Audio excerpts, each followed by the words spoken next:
Hey guys, welcome back to Beyond the Shift. I'm Eric. Today I have a special guest. Something new for you guys, I'm taking you guys somewhere different. But I'm not going to say too much. I'll get him to introduce himself. My brother, welcome to the channel. Thank you very much, Boss Eric. So who's my guest today? Who's my guest? My name is Abubakarr Ibrahim Kamara. A lot of people in Australia call me Abu or Kamara Nadal. In the volleyball arena, they always know me as Abu. Abu, okay. Before we kickstart, let me ask you this. What keeps you going? Well, first I can say my family, especially my wife, because I have a daughter. So those are the things that keep me going. Because when you think about those people, keeps you going. Keeps you going. Wow, what a good one. So I'm trying to be like this guy. No, man, I want to be like you, bro. Okay, now, Yeah. This is something unique I want us to discuss about, Because I know we all grew up in Africa, we move here young, but the only sport some of us knew we love is soccer. Yeah. But for you, you took a different path, How did that love of volleyball comes in? What makes you jump into volleyball? Oh my goodness. My late dad was working in the sports council, in the stadium, because we call it stadium. And I was playing different sports. I saw people playing volleyball, so I want to give a chance. And then I went to the volleyball. And then I just fall in love with volleyball when I make a friend there. And in 2012, one of my friends, they traveled to Cyprus. And then all of a sudden, I just have the spirit of, just want to travel. So those are the... So you just want to... Okay, so the spirit, you want to travel. Yeah. Okay, look here, I know you saw your friends playing, you want to give it a go, yeah? Yeah. Okay, now you saw them. When did you realize this is something good, like I want to keep doing it every day? Like I said, I think when they come back from Cyprus in 2012, it's like a friend, and then they started talking about, the good stuff when they travel. They went to Egypt for the visa, they went to Cyprus, play, all people just watching them, and then they come back, they started explaining, and I was like, wow. Playing soccer, playing other sports, you don't have those opportunity to travel. And then I decided to give a chance, and I was so determined. And in the following year, 2013, I have the opportunity to represent the junior team too. So we traveled to Cyprus. Okay, I want to ask you this, because when you're young, your first day in school, like you have to wake up early in the morning, wash, but you're so pumped up.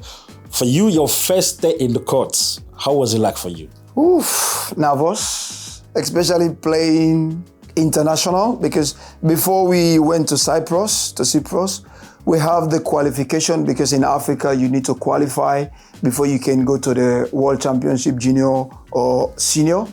Sierra Leone hosts the World Championship to qualify to Cyprus. We were the host, so we have a lot of people in the beach supporting us. You can see AYV TV, all the media supporting us, and then we eventually qualify. So those stuff is so great. So the TVs were there, I want to know, because for some people, I got some of my friends, when they play soccer, when they see girls, all this stuff, they're some of them, they put extra energy, For you guys, what's the difference? They're like, okay, were you playing beach volleyball or? Both, but beach volleyball is where I excel more. So tell me the hype there, you can see beach volleyball is unique, like you said. The women's, they use the picnic. You can see the way the dress is different, and it's spectacular. The way they move, and it's two people playing on the sand. You can see those beautiful stuff around. For us, playing, representing your country is a pride. It's a pride. So you just want to be there. You give your all. So that's spirit, and you have your people supporting you. You just keep going. It's great. Wow, damn. Now I want to ask you this, because Africa a lot, playing in Africa, some of us, when we're young, we face these challenges, the pitch, all this stuff. I want to know, for you guys, how was that for you guys, the support? Were you guys having the support? How was the challenge? Was there any challenges you guys faced playing in Sierra Leone? We were lucky because I can say the Secretary General for the volleyball, he was the Minister of Sports because during the past regime government, the APC, we were opportune to have all this, like most of the tournaments we supposed to participate. We always participate, except they did not give us visa. I remember we qualified. In 2013, we qualified for 3 World Championships. We qualified for the Under-19, we qualified for the Under-21, we qualified for the Under-23. But unfortunately, they did not give us the Schengen visa to go to Portugal and Poland. So we eventually just traveled to Cyprus. Cyprus. Was there any reason? Something we can control? I don't know. We can't control because you don't know what is happening there. But they didn't give us visa to go to those 2 countries. But it was like a big disappointment because you qualify for those 3 World Championships and then you just travel for 1. But it was a good experience. Good experience. Okay. For you personally, because in life we face challenges, but you personally, I know there is ups and downs, the whole organization, but for you, what are the challenges you face playing for your country, playing volleyball back home? I will say first the equipment, because if you can see in Australia and in Africa, I would say Sierra Leone in general, here you have a lot of equipment, in Africa, Sierra Leone, probably, whereas in Australia, you might have like 20, 40 balls. In Sierra Leone, maybe you just have like 3 or 4. So you don't have sufficient equipment, but we'll keep going. The facility, because in Australia, you have the indoor facility, because we're playing both beach volleyball and indoor. So I'm just talking about the indoor aspect, where in Sierra Leone, we don't have any indoor facility, it's just outdoor. So if the weather condition, when it's raining, then except on the beach, probably, it depends. And in Sierra Leone, the federation, the association is forcing people. It's like they're shouting for the players. They want us to play. They're giving us the opportunity. Whilst in Australia, the parents, they're pushing the kids, they're helping, they're giving them, they're paying for them to play. So those are all the difference between the Australia and Sierra Leone. Sierra Leone. Wow, what a big challenge. Because even me, I face the same, because in soccer, back in Africa, you play with your cousins, your mates, But here, it's different. Your mom or dad has to take you. But for me, my own challenge I faced when I was playing back then, my dad was hustling because he has to make the money send back home, So I didn't have him to drop me most of the time. So my mate's dad was dropping me, then he came to a time, I was like, bro, where you live and where we live is too far. So then I was like, you know what? Let me just turn to park soccer then. So I turned to park, But for your side now, I know there's challenges, Anything in life, just like what you said, the challenge is there. But you still have that motivation to represent your country. With all these challenges, how did you manage this? Like I said before, it's family.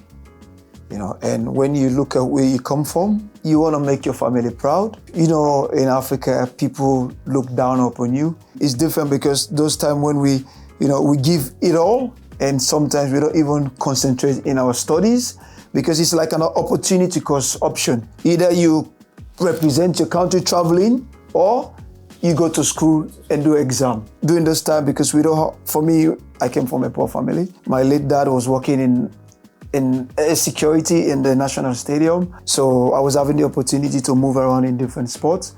But when you look at the scenario, like less opportunity, you want to push harder, your focus, your dream. You just want to be in that stage. One day you will achieve your success. And that's what keep you motivated. Wow. It was not easy. But see, the funny thing, nowadays, the younger generation, not all of us have this mentality you have, Most of them, I want to be like Ronaldo, Mbappe, but they not put in the work. Yeah. They think it's just the whole Ronaldo skills is gonna come from the sky and in you. Nah, it's good, man. Kids, learn from the best? You know, all I can say, believe in yourself. Have this confidence. Just whatever things you're doing, make sure you're trying to do 100%. When you believe in yourself, you know what you want, you know what you want to achieve, you can go for it. Like I said, for me, it was really hard. Even though I was representing my country, even though I was playing, there's so many challenges. You need to go through those obstacles.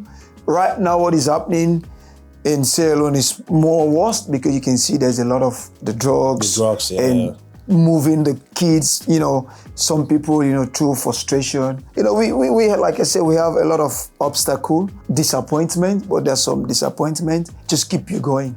Just believe. Yeah. 100%.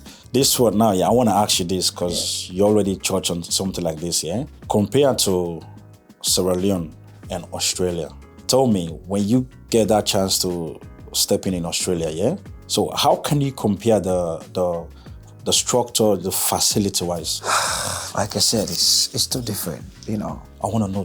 Tell me the difference. I'm gonna tell you. I just want to picture it. Yeah. We don't have any facility like a proper indoor facility. I'm talking about general volleyball. We don't have indoor facility.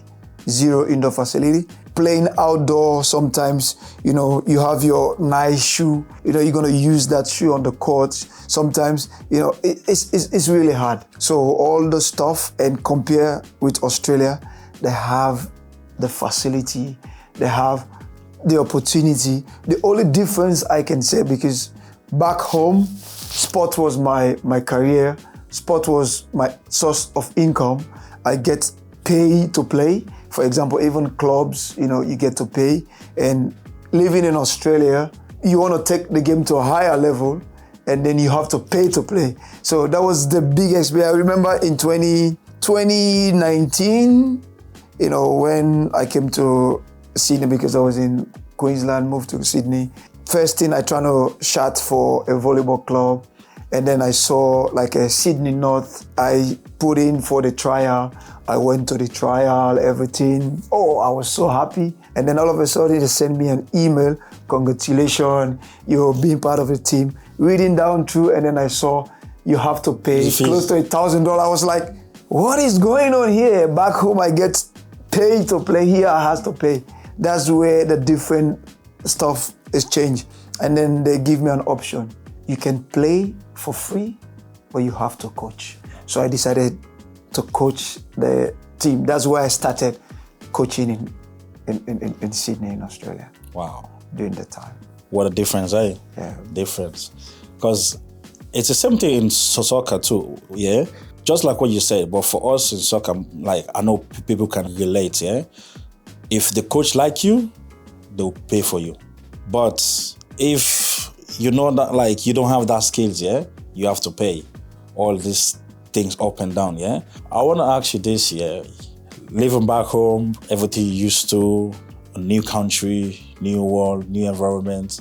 What's that one culture shock for you? Okay, for me, the biggest culture shock in Australia when I first came in, when elder people talking to you, you have to look them like you have to look them in the face. I know you get this. I don't know if you have this experience. I got this. And then if you don't look them in the face when you're having a conversation, it's like disrespectful or what. You know the culture here. And then back home, where we come from, elder, you can never look someone in the face. It's like, it's totally different. So that's the biggest difference, the culture. Like, speaking with someone, you need to look them in the face like you're engaged in the conversation.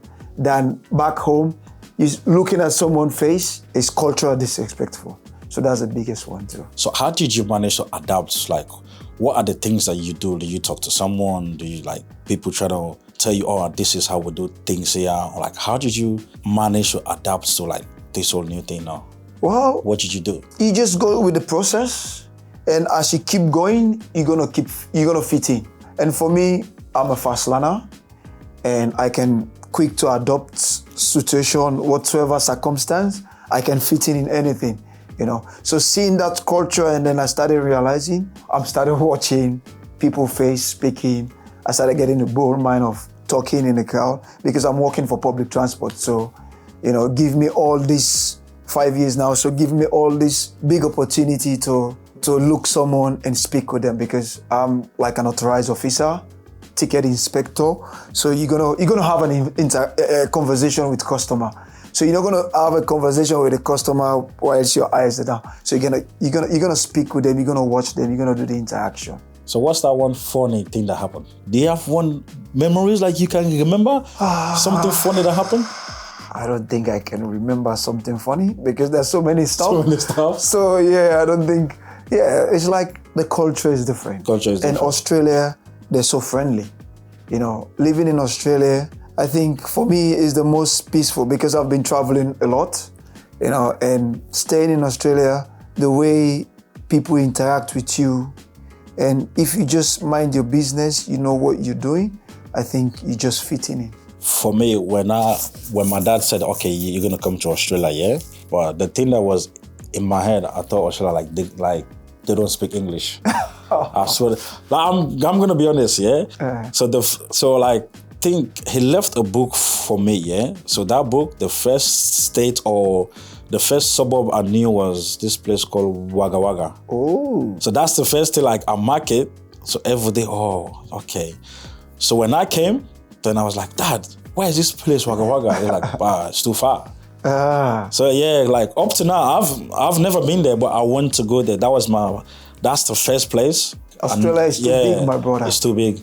You know, for me, because back home, I know Australia is a Commonwealth country, because like I said, I've been traveling a lot.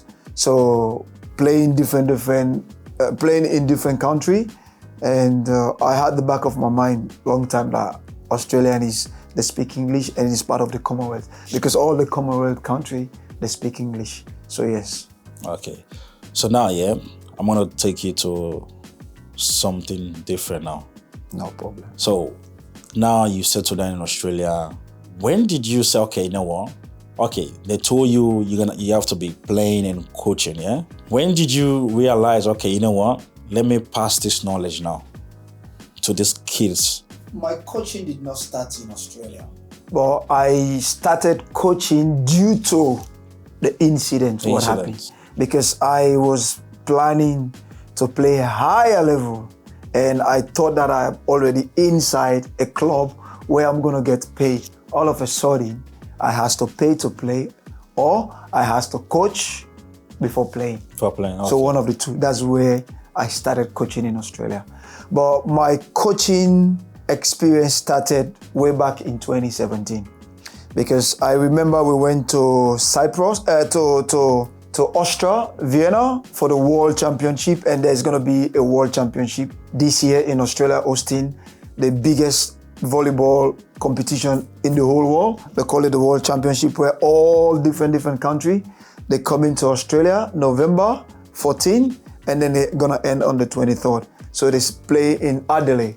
So if you're a fan of volleyball, beach volleyball, you want to enjoy, you can have the opportunity to go with your family to Adelaide and enjoy the beautiful beach volleyball world championship. So I played that one in Austria, Vienna in 2017. And there was a Sierra Leonean living in Austria. And he is a basketball coach in a school. But all of a sudden, when we went there, because we went for the world championship, and we finished playing, all of a sudden this guy went to the school that there is a Sierra Leonean national team. They're here, they play volleyball whatsoever. So they already arranged for us to do a session coaching. Could you imagine?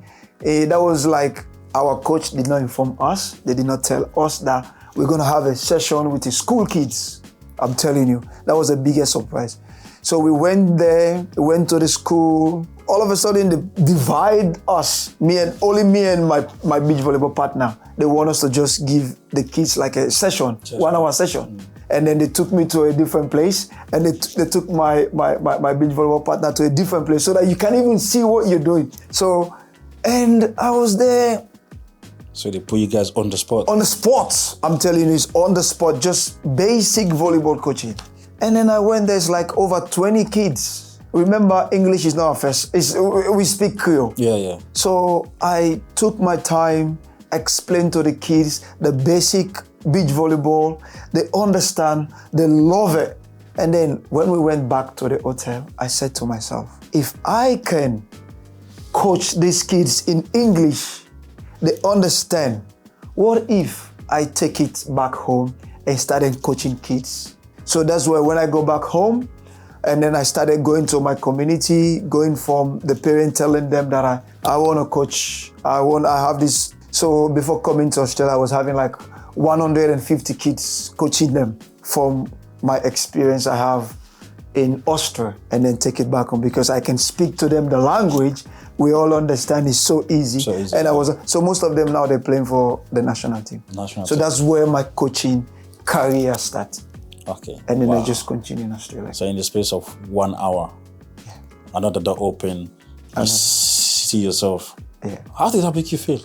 Because I can see the way you're smiling, yeah? So picture back then, you sitting in the hotel like this, yeah? Wow, I did this. To be honest, it make me feel good. It make me feel like I can do it. And for me, I always like giving back, even because I was the captain for the national team, beach volleyball. So most of going for the talkings, the talking show, whatsoever. Doing that, like I said, go back to the hotel, I just pondered my soul. If I can do this here in Austria, Vienna, to the kids that, in English, just imagine, what if I go back home and start this coaching stuff?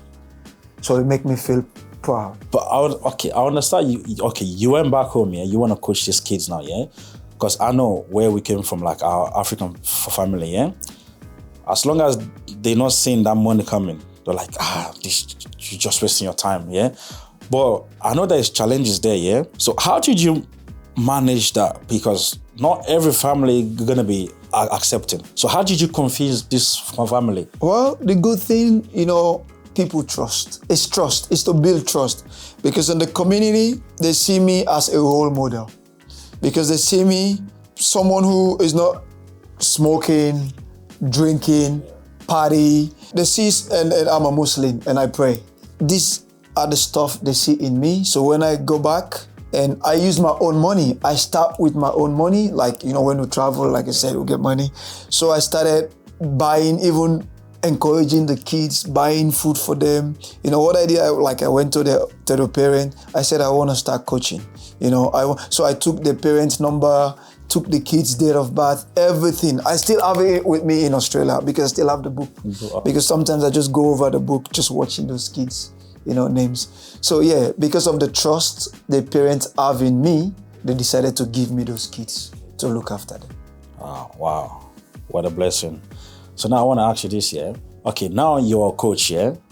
That experience, that knowledge, you're trying to pass on to these kids, yeah? Then there comes the challenges, because sometimes you wake up, in the good mood, all this, yeah?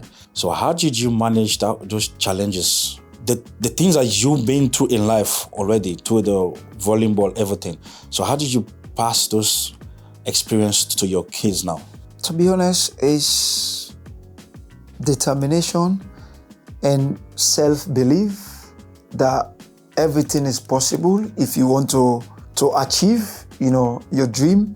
So most of the time when I'm coaching the kids, I always explain to them where I come from, the challenges I've been having. Sometimes you're training twice a day. You don't even have sufficient meal. Sometimes you go to bed empty tummy.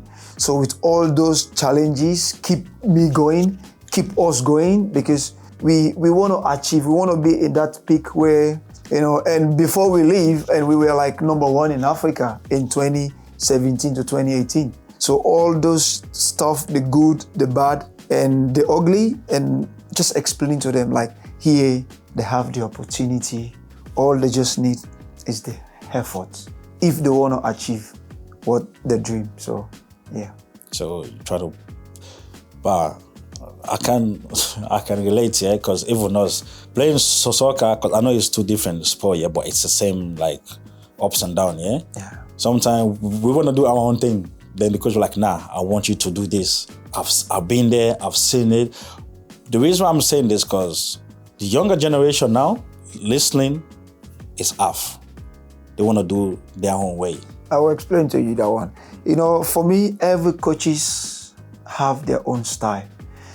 Like I said, where I come from, back home, our coach is more commanding. Do this, if you don't do this, punishment. So there's commanding. So for me, because I like reading books too, so I come across, because like I was playing different sports, I come across a tennis coach named Jimmy Connor book when he's talking about the coaching style. As a coach, you have 3 types of coaching style. You have the command, you have the cooperative, and then you have the submissive. So as a coach, how can you use those style to fit into your modern days coaching? And for me, I'm using a lot of cooperative. Because for example, like you said, there's some kids, you don't know what happened with them yesterday night or nighttime with their parents. And then all of a sudden, you just want them to do bang, bang, bang, bang, bang. So you're not cooperating with them. For me, I always like cooperative, communicate with the kids. We're going to do A, B, and C. Like for example, we're going to do 20 laps of running. We're going to do this. So they might going to say, okay, coach, instead of doing 20, let's do 10. So it's like we negotiate, okay, let's do 15. So we meet in a halfway point where even if you don't watch the kids doing the drill, but because you already cooperate with them, they're happy to do it, and they're going to do it better. Instead of, no, you have to do 20. Because you're commanding them, instead of cooperate with them. When you command them, if you don't keep an eye on them, they're losing concentration. They're not going to do it. They're not going to do it because they're doing it because they want to please you as a coach. They're not doing it because they want to do it. So that's the difference. But when you cooperate with them, instead of doing 20 laps, you say, okay, coach, let's do 10. And then say, no, let's go in the middle. Let's do 15. And even if you don't watch them, they're going to do it because you already cooperate. This is what you guys arrange to do. So that's my own style. I'm using a lot of cooperative system of coaching. Wow. I wish our own African coach now these days. Man, guys, follow this guy, man. Follow this guy. But I want to ask you this, yeah? Coaching in Australia, yeah? The volleyball, like, where you coaching now? Which team do you coach in Australia? The past, because we finished the indoor competition. I was coaching for UNSW, the reserve, because we have different categories. You have the Premier, which is the highest level, and then you have the reserve, the second highest, and then you have Div 1, Div 2, all the way down to Div 4. So I was coaching the women's reserve team, and I coached them last year and this year too. So I've been coaching for UNSW Women's Reserve. However, I'm part of the New South Wales Phoenix, as you can see. This is Phoenix, the New South Wales Volleyball. I'm part of, because it's volunteer, so I'm part of the New South Wales Pathway program, especially for beach volleyball, because I've been coaching with them for the indoor volleyball for the past 2 years. I remember in 2022, 2023, I was with them as assistant coach. We won silver, we won gold medal, and then we won another silver. So I was with them for 3 years for the indoor volleyball, the under 19 boys. But for the beach volleyball, I'm with the under 18 girls, because every year we have what they call the Beach Volleyball National, where all the states, they meet in Coolangatta, which is Queensland. Yeah. So we're playing the national, the beach volleyball. So I've been coaching those kids, and I'm coaching in Brighton, beach volleyball. There's some kids that I'm coaching, and most of them, 80% of them, they're part of the Phoenix program. What a legend. So I'm helping the Phoenix. You're flying. Let me ask you this, yeah? Yeah. The things like you've taken, like you've learned from you coaching these guys now. What have you learned? I think is good, because playing and coaching is two different things. Yeah. And playing, you have a dream, you want to achieve that goal, you want to become the best of the best. And coaching, you want to see the impact you have given to those kids or to your team or to your player, how they can put it in the game situation. For me, it's like seeing the kids playing for their school, seeing them playing for the state, like I'm part of the state, and seeing them going to the national level representing the country. This is make me feel great about seeing those kids' developments, like we call it the pathway, from school to the state to national and international level. So yeah, keep me going. Keep you going. Wow. So now if you, because I know there's kids here, kids watching you now, someone playing in different part of the world, yeah? Even our own brothers and sisters back home, what advice would you give them? Because like you've seen it, you've done it, you went through the challenges. Now, if you have to advise the younger generation, what advice will you give? Let me just focus on the camera. My advice to every kids back home or here in Australia, whatever things you're doing, whatever sports you're doing, never give up. Believe in yourself, try to be the better player, and be humble. Because all those things, if you have those character in you that you don't want to give up, it doesn't matter who you're playing against or who the best player in the world or whatever, just be yourself. I don't want to be Eric, I don't want to be Cristiano Ronaldo, I don't want to be anybody. I just want to be myself. I know what I can produce, I know what I can give on the pitch. So as long as you're in there, just have this in your mind. No one is better than you, and you're not better than anyone. Just be yourself and keep pushing. Wow, what an advice. Wow. My brother, thank you for the advice. Because to be honest, like I said before, yeah, some of us, we want to be Cristiano Ronaldo, but we don't want to put the effort. You don't need to be Cristiano Ronaldo. That's all I can say. You don't need to be Cristiano Ronaldo. You don't need to be Eric. You don't need to be Abu. Just be you. Just be yourself.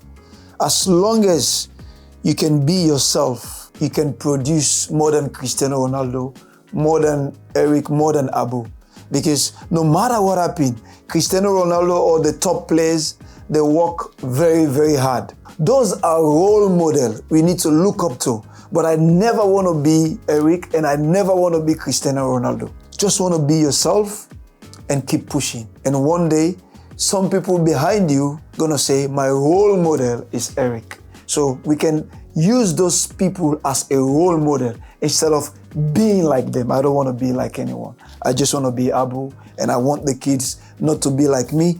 Be yourself and just be pushing yourself. So who was your role model? There's so many, because for me, like I said, I watch different sports, tennis, you know. For me, my role model is Nadal, Rafael Nadal. Rafael Nadal, yeah. You know, Rafael Nadal is my role model because he come with his own style.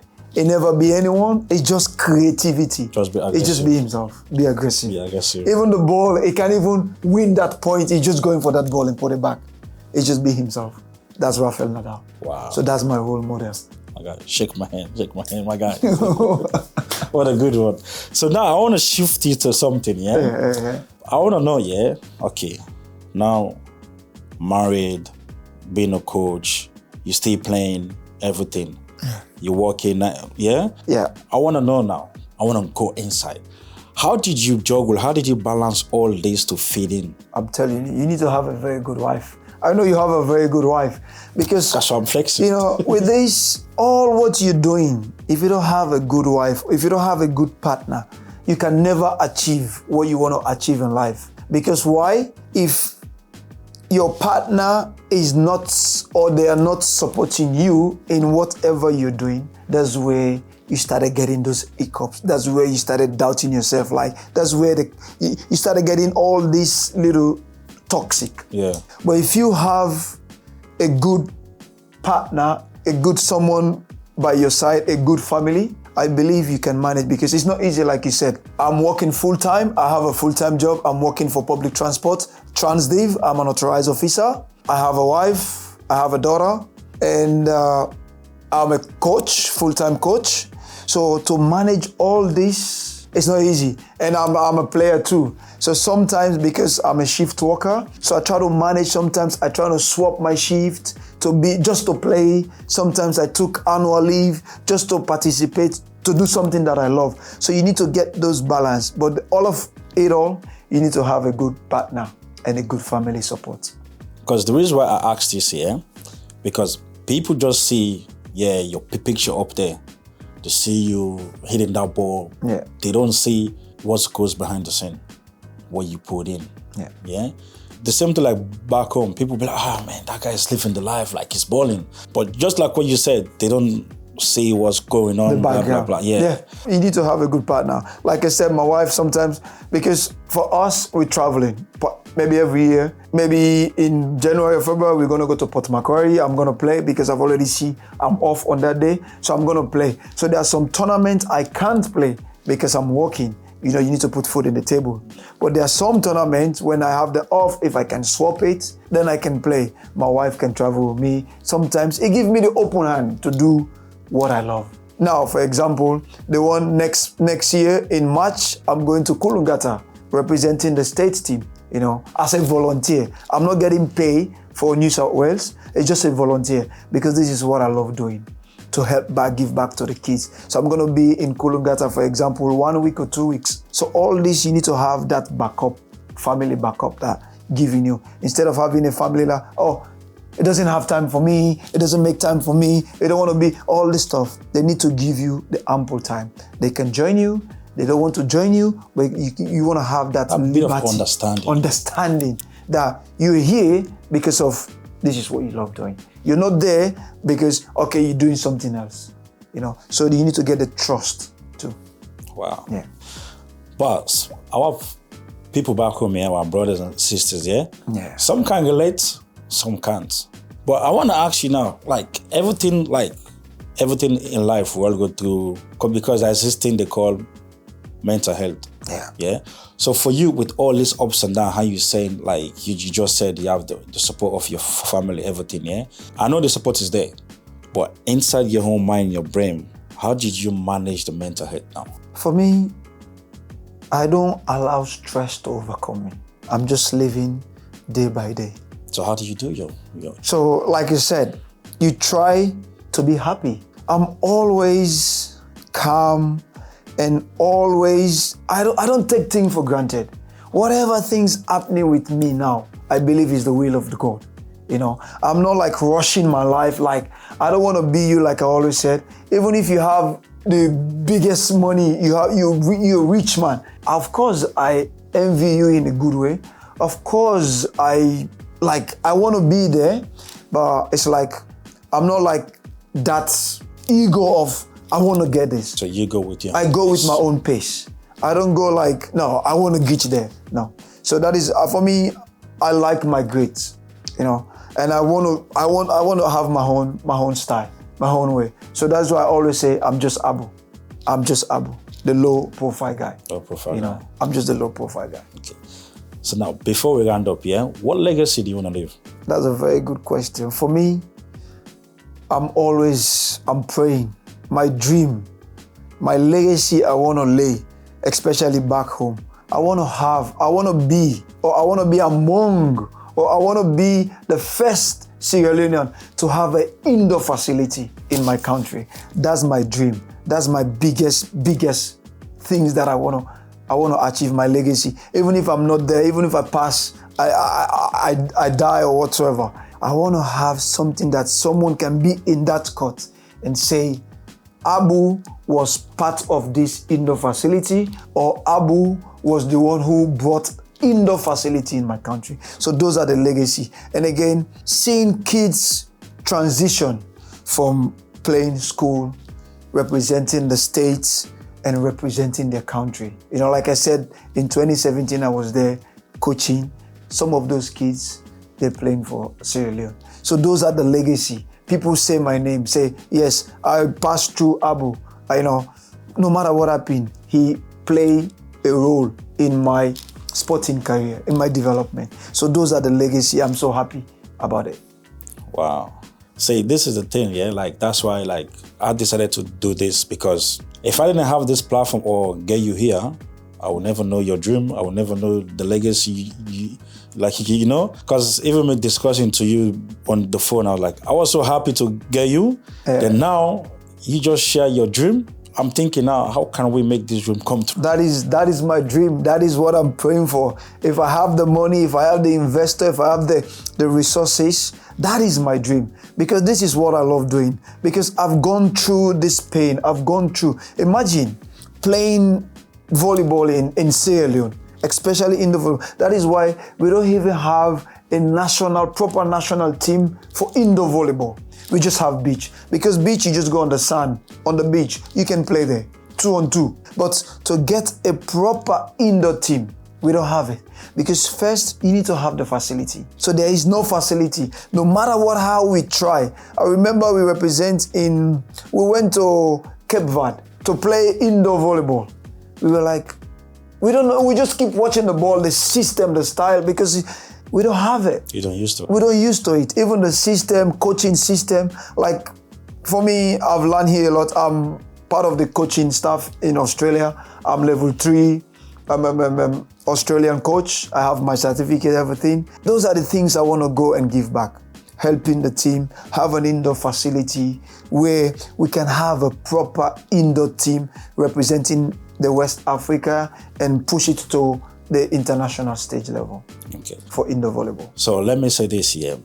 If someone out there want to reach out, like what you just said, they have the passion, they have the upper hand, they want to reach out. So how can they reach out to you? Well, I can give my contacts, or if anyone want to see me, you can go on any volleyball, where there's a volleyball player, just ask for Abu. You know, I'm the only one. I always said, I'm the only Abu in Australia playing volleyball. Abu. I'm the only one. You know, anywhere you go, you know Abu, they're gonna, everyone, even kids, as long as they started playing volleyball. So if I contact New South Wales Volleyball, I say, just ask for Abu. Probably if you call my full name Abubakarr, they might guess it. They might, but when you say Abu, everyone know Abu.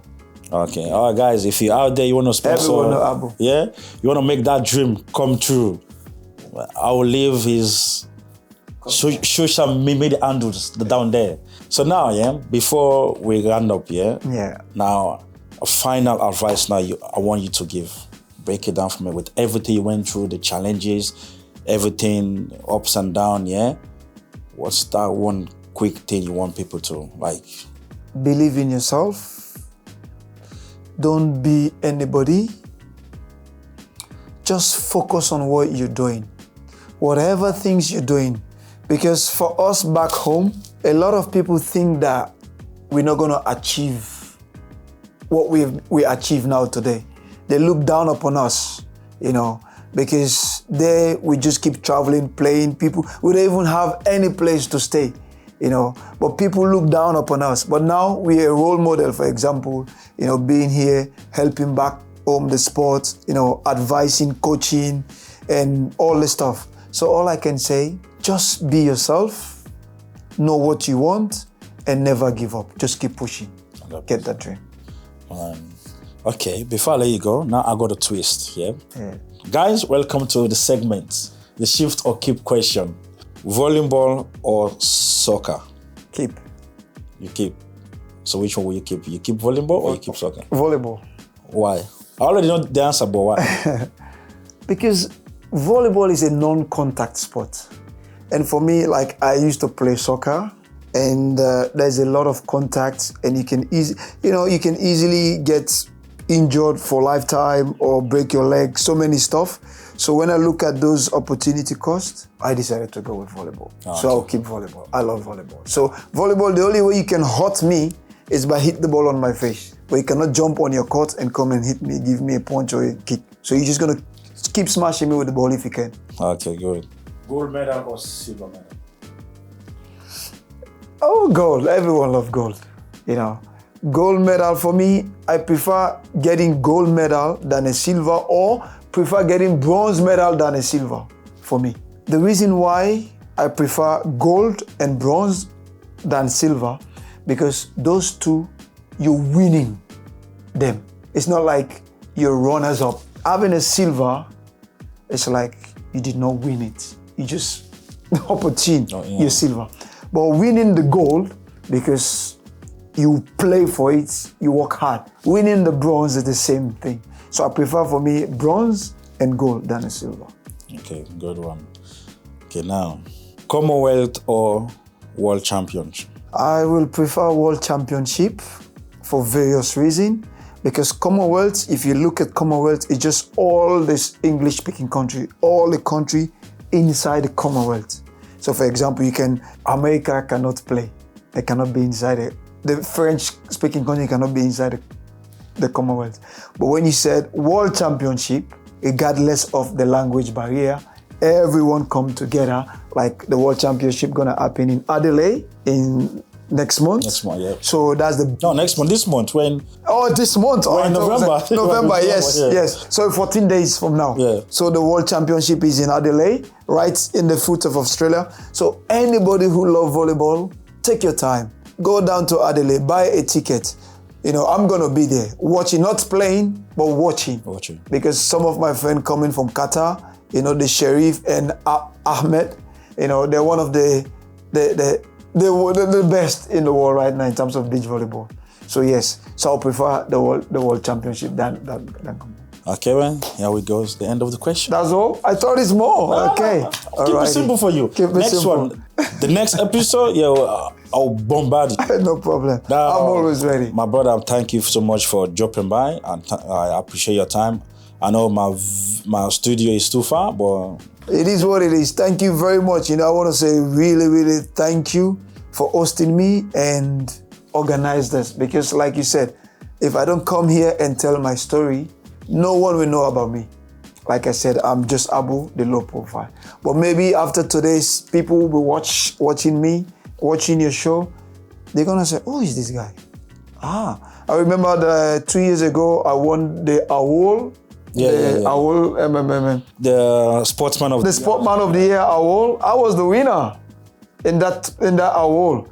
And I got a friend who asked me, who is this guy? Who is this guy? Yeah, so no one know me. No one know me because, like I said, I live close. I live in the city. I'm doing my own style. You know, I'm not like. Of course, I want to be around the Sierra Leone community. You know, but I just love doing my style, doing my creativity. So no one knows. Like going up the stage. Who is this guy? Who is this? Who is this? Who is this guy? You know, and that is the thing they need to improve a little bit of our own. For example, before just giving the winner, they need to get the biography a little bit about, for example, Eric has been playing volleyball, soccer from this time to this time, has been winning A, B, and C, representing this and this, but not just the winner is Eric, and then Eric, you just go there and collect your. No, it has to be a little biography of Eric. Eric has been in soccer for many years. They just won the championship, the New South Wales. This give just little background of Eric, and then instead of someone just jump up there, who is this guy? No one knows this guy. So yeah, so that's me. I'll pass on the message. Yeah. Okay, now before I let you go, I always ask my guests, everyone beyond the shift, because it meant so much. Yeah. But for you, from your journey, from everything you've been through, the ups and downs, if you have to put beyond the shift in your own shoes, what would you say beyond the shift means to you? I think it means a lot because just like your journey, everyone has a journey, you know, either the good or the bad. Everyone has a journey. So for me, my journey, like I said, now is a transition from player to a coach. Because as a coach, not everyone can play high level and become a coach. Now, you know, you need to have passion of what you're doing. Just like what you're doing now. If you don't have passion for this, you can never do it, you know. So because of that passion, gonna keep you going. So that's the transition. So that's the shift from playing and then to become coaching. Even though I'm playing a little bit there and there, but now I'm telling you, I love coaching more than playing now because I want to see the kids better than me. So that's the big shift. That's a big shift. Right. What a shift, what a shift. My guy, thank you again for dropping by. No I appreciate problem. you. No problem. Guys, like I always say, anything in life, you have to keep pushing. The storm will pass and the place will be bright again. But don't give up in anything you do. Never give up. Like I always said, man, keep pushing, keep going. And don't forget, turn that bell on whenever I upload. Subscribe to the channel. I'm Eric. This is Beyond the Shift. I'll see you in the next one. Let's hold. Peace out.